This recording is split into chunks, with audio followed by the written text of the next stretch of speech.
अस्सलाम वालेकुम दोस्तों, मेरा नाम है मोहम्मद शुएब नास और आप देख रहे हैं मेरा यूट्यूब चैनल। दोस्तों, आज हमारे साथ दो मेहमान मौजूद हैं। यूसी सलोई के गांव नाली की कारोबारी और समाजी शख्सियत तलत कमर भट्ट साहब, और दूसरी साइड पे मेरे साथ मौजूद हैं मलिक काशिफ अफगान साहब, जो कि कालम निगार भी हैं और तजिया निगार।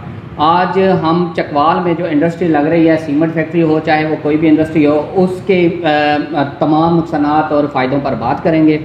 तो दोस्तों, बाकायदा आगाज़ करते हैं। अस्सलाम वालेकुम जी। वालेकुम अस्सलाम। सबसे पहले तो मैं शुक्रिया अदा करना चाहूँगा आप मेहमानों का कि आपने हमें टाइम दिया। काशिफ साहब, आपसे ना मैं पहला क्वेश्चन करूँगा। क्वेश्चन ये है कि अब तक जितनी सीमेंट फैक्ट्रियाँ जो हैं हमारे चकवाल में लग चुकी हैं, वो उनसे क्या तरक्की हुई और अब तक चकवाल को कितना फ़ायदा हुआ? बहुत शुक्रिया शुएब, गुफ्तगू करने के लिए मुझे मौका दिया। सवाल ये है आपका कि क्या तरक्की हुई और क्या नहीं हुई। उसके साथ मैं ये ज़रूर कहना चाहता हूँ पहले कि जो मशीन थी वो बहुत बड़ी ईजाद थी। मशीन ईजाद होते ही इंडस्ट्रियलाइजेशन एक रेवोल्यूशन ज़रूर था, इनकलाब था 20वीं सदी का। लेकिन अब हम 21वीं सदी में बैठे हैं। 21वीं सदी में सबसे बड़ा इनकलाब होता है इकोसिस्टम। आज हम ग्रीन रेवोल्यूशन की तरफ चले गए हैं। आपकी इस इंडस्ट्री ने, सीमेंट इंडस्ट्री ने आपकी सीमेंट की ज़रूरत को पूरा कर दिया। हमारे यहाँ खपत से ज़्यादा सीमेंट पैदा हो रहा है। जितना उसने हमें फ़ायदा दिया है, जितना उसने हमें रोज़गार दिया है, उससे ज़्यादा नुकसान ये किया कि आपका पूरी दुनिया का सबसे अच्छा फ्लोरा और सवाना था, एक इकोसिस्टम था, उसको तबाह कर दिया। उसने फ़ायदा जो देना था वो रोज़गार की शक्ल में देना था, उसने जो तबाह किया वो भी रोज़गार तबाह किया। यहाँ की कॉटेज इंडस्ट्री थी वो तबाह कर दी, यहाँ के मिनरल्स थे वो तबाह कर दिए, यहाँ के वाटर रिसोर्सेज थे वो तबाह, पूरा आपका इकोसिस्टम उसने बर्बाद कर दिया। 21वीं सदी में हम बात करते हैं इकोसिस्टम की। जो चीज़ आपकी इको फ्रेंडली नहीं होगी, चाहे वो हीरे की भी बनी हो, वो एक्सेप्टेबल नहीं होगी। तो इंडस्ट्री ने जो हमें देना था वो तो 20वीं सदी में दे दिया, और जो 21वीं सदी से हमसे छीन रहा है, हमें उस पर बात करनी चाहिए। देना तो क्या था, रोज़गार देगा, रोज़गार जितना देना है उससे एक्सेसिव नहीं हो सकता। सेकेंडली, ये लोकल एरिया है, यहाँ पे सीमेंट की प्रोडक्शन के हवाले से ना कोई टेक्निकल इंस्टीट्यूट है, ना कोई वोकेशनल इंस्टीट्यूट है, ना कोई ट्रेंड आपके पास रिसोर्स है, ह्यूमन रिसोर्स, कि ये आपको कुछ दे के जाएगा, ये हमसे ले के जाएगा नहीं। अभी जो हम देख रहे हैं उसमें सीमेंट फैक्ट्रियाँ जो हैं, स्कूल और हॉस्पिटल और इस तरह की अनाउंसमेंट और स्ट्रक्चर, जो सड़कों का स्ट्रक्चर, ये सारा ये तरक्की है ना। तो ये आप क्या मतलब, आप अभी 20वीं और 21वीं सदी की बात कर रहे हैं और आपकी जो सोच जो है वो ये है कि इंडस्ट्री ना लगे, क्योंकि आपकी बातों से ज़ाहिर हो रहा है, और वो तो फिर कोई कह लें कि पिछली से पिछली सदी की बात आप कर रहे हैं। देखिए, आपने एक अच्छी बात की जी। यहाँ पे फाउंडेशन स्कूल बनाया हुआ है, बेस्ट वे में एक हॉस्पिटल बनाया हुआ है। अगर आप कभी कलर कहार का रास्ता अपनाएं चुआ सैदन शाह से, तो जहाँ स्कूल बना हुआ है उन्होंने स्कूल का नाम लिखा हुआ है काफ अलिफ का हून। जिन लोगों को हमारे इलाके का नाम सही तरह स्पेल करना नहीं आता, वो हमारे बच्चों को क्या सिखाएंगे? उन्होंने हमारे बच्चों को कौन सी तालीम देनी है? आप देखिए, हम एक्सपेक्ट करते हैं कि ठीक है, आप तरक्की करें, हमें तालीम भी दें, हमें सेहत की सहूलियात भी मुहैया करें, लेकिन हमारा इकोसिस्टम ना तबाह करें। इकोसिस्टम इतना काशिफ साहब, कोई असरअंदाज नहीं, बहुत बड़े जंगल पड़े हुए हैं, और अगर थोड़ा बहुत इलाके को तरक्की मिल जाती है और इंडस्ट्री लग जाती है, बैकवर्ड इलाके हैं, तो इसमें क्या फ़र्क है? बात यह है कि हमारे यहाँ एक और चीज़ ये है कि हम इकोसिस्टम को सिर्फ माहौलियात समझ रहे हैं। इकोसिस्टम माहौलियात नहीं है। इकोसिस्टम में इंसान, इंडस्ट्री, एकेडेमिया, यूनिवर्सिटी और आपकी एडमिनिस्ट्रेशन, चारों पिलर्स मिल के इकोसिस्टम बनाते हैं। इकोसिस्टम अगर सिर्फ माहौलियात समझ लिया जाए तो ये गलती है। इकोसिस्टम ये है कि जो जिस तरह का एनवायरनमेंट है उसमें उस तरह की इंडस्ट्री को फ़रोग़ दिया जाए। चाइना ने अभी 2001 में जाके कॉटेज इंडस्ट्री को फ़रोग़ दिया कि हर गाँव को एक इंडस्ट्री बना दिया। हमारे यहाँ ये 1960 के इंडस्ट्रियल इनकलाब में ये हर इलाका एक इंडस्ट्री के तौर पर जाना चाह रहा था। हम 60 साल आगे जी रहे थे, हमें डिस्ट्रॉय कर दिया इंडस्ट्रियलाइजेशन रेवोल्यूशन जो यूरोप से आया। यूरोप एक विदेशी मुल्क है। जो चीज़ यूरोप के लिए ठीक है, आप कैसे कह सकते हैं वही चीज़ जो है कहून और कलर कार और बनहाल के लिए ठीक होगी? कुछ तो फ़र्क आया ना जी, कोई थोड़ी तरक्की तो हुई है, नाम बोलना शुरू हो गया। बिल्कुल, बहुत तरक्की आई है। इतनी तरक्की ये आई है कि हम अपनी प्रोडक्शन जो है डिमांड उससे ज़्यादा सप्लाई कर रहे हैं सीमेंट, और स्मगल कर रहे हैं और बाहर भिजवा रहे हैं। हमारे यहाँ अस्थमा की रेशो सबसे ज़्यादा है, हमारे यहाँ किडनी स्टोन की रेशो सबसे ज़्यादा है, हमारे यहाँ जल्दी अमराज की रेशो सबसे ज़्यादा है। हमारे बच्चे माजूर पैदा हो रहे हैं, हर गांव में स्पेशल चाइल्ड पैदा हो रहा है। क्यों पैदा हो रहा है? इसके असरात किधर जाने? एक ह्यूमन की लाइफ एक पूरी इंडस्ट्री से ज़्यादा कीमती है। भाई साहब, आपका मौक़िफ़ मेरे पास आ गया कि आप कहते हैं कि नुकसानात 99% नुकसानात है और 1% अगर फ़ायदा है भी तो वो किस काम का। तो बट साहब, आपसे मैं ये क्वेश्चन करना चाहूँगा कि आपका जो इलाका है उसमें ऑलरेडी सीमेंट फैक्ट्रियाँ लगी हुई हैं, मतलब वो सारा एक ही इलाका गिना जाता है। अभी एक और सीमेंट फैक्ट्री लगाने की कोशिश हो रही है, तो जो आपका इलाका है उसमें जो पहली सीमेंट फैक्ट्रियाँ, उसका अब तक क्या फ़ायदा हुआ, क्या नुकसान हुआ? बहुत शुक्रिया शोएब भाई, आपने एक इंतहाई अहम मौजू पे बात करने के लिए मौका दिया। जहाँ तक पहले जो फैक्ट्रियाँ लगी हैं उनके फ़ायदे की बात है, तो ये फैक्ट्रियाँ चूँकि मेरी जो सैदन शाह में मैं रहा हूँ, रहायश है मेरी, नाली गाँव है साथ, तो ये हमारी आंखों के सामने फैक्ट्रियाँ लगी हैं।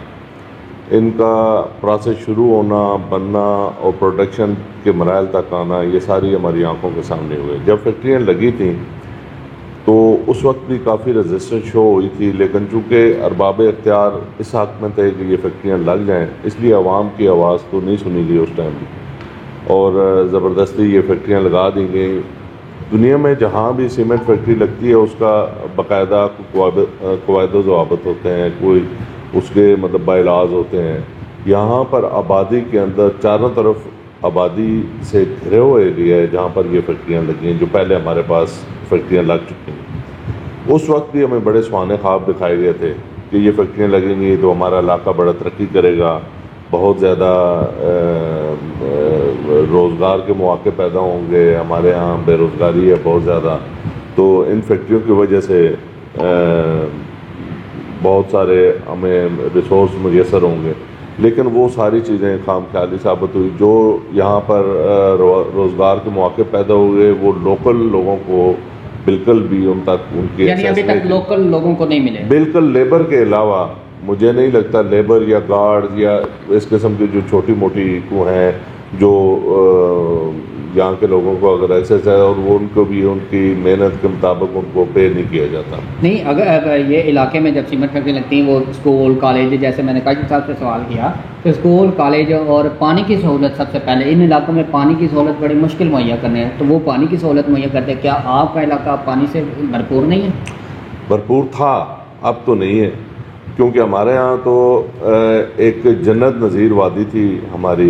जो लोग आते थे वो इसके इश्क में मुब्तला हो जाते थे, यहाँ पर टूरिस्ट आते थे, तो हमने अपनी आंखों से वो आबशारें, वो चश्मे और वो चीज़ें देखी हैं। सबसे बेहतरीन मिसाल ये सुप्रीम कोर्ट तक हमारा केस गया है, ये जो हमारा खटास राज का चश्मा है, वो हमने अपनी पूरी ज़िंदगी में पहली दफ़ा इन फैक्ट्रियों के लगने के बाद उसको खुश्क होते देखा और उसमें बाद में मसनूई टैंकरों के ज़रिए पानी भर के सुप्रीम कोर्ट की आंखों को वो तर किया गया कि उनके या पाइप डाल के इस तरह करके हमारे चौसदन शाह के इस वक्त 90% बोर जो हैं वो खुश्क हो चुके हैं।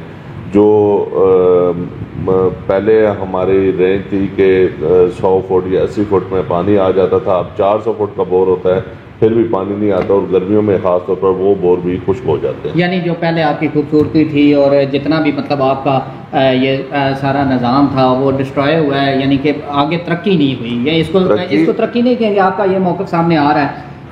आप विज़िट करें हमारे एरिए का, हमारे काफ़ी जंगल है, हमारे जंगल के जो पौधे हैं उनके पत्तों पे कभी उंगली लगा कर देखें कि उनके ऊपर डस्ट की क्या कंडीशन है।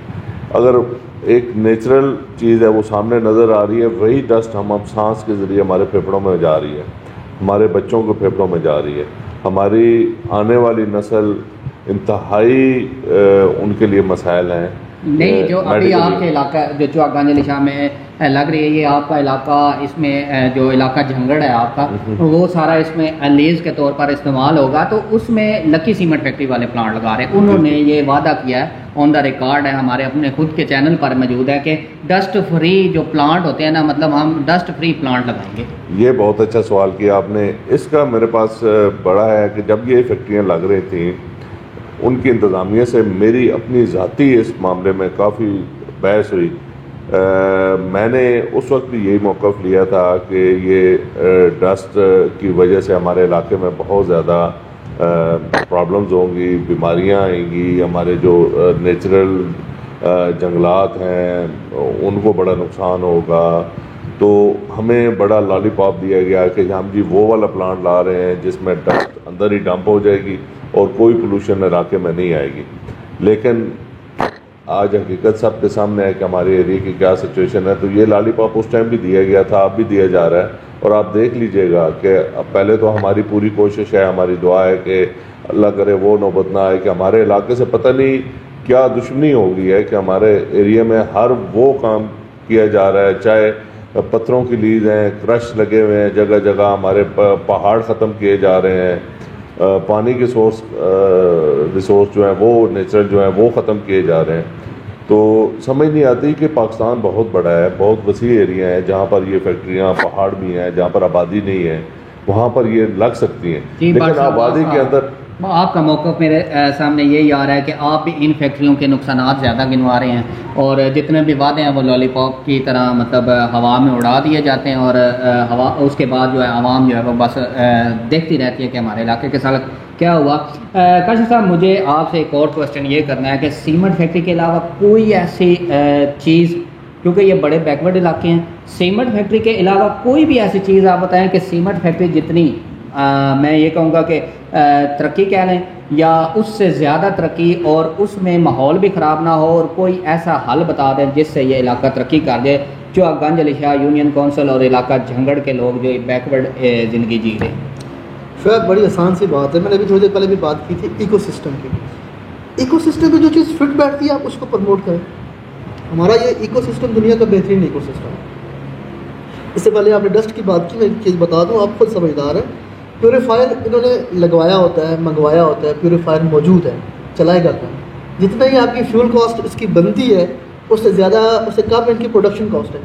तो एक माहौल को साफ़ करने के लिए प्रोडक्शन कॉस्ट से ज़्यादा प्योरीफायर कॉस्ट कौन बर्दाश्त करेगा? कोई नहीं करेगा।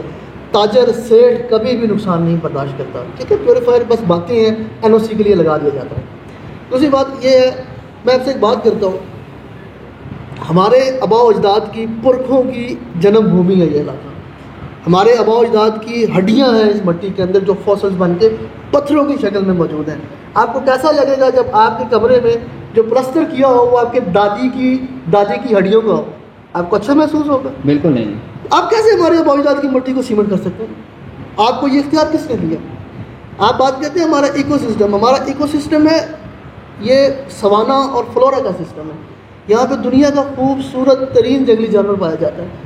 आपने अगर इंडस्ट्री फ़रोग़ देनी है, आप टूरिज़्म को फ़रोग़ दें। इस जो आपने जिस इलाकों का नाम लिया, ये 20 किलोमीटर का जो रेडियस है, इसमें दुनिया का बेहतरीन टूरिज़्म पाया जाता है। आपके पास शिव गंगा का मंदिर है।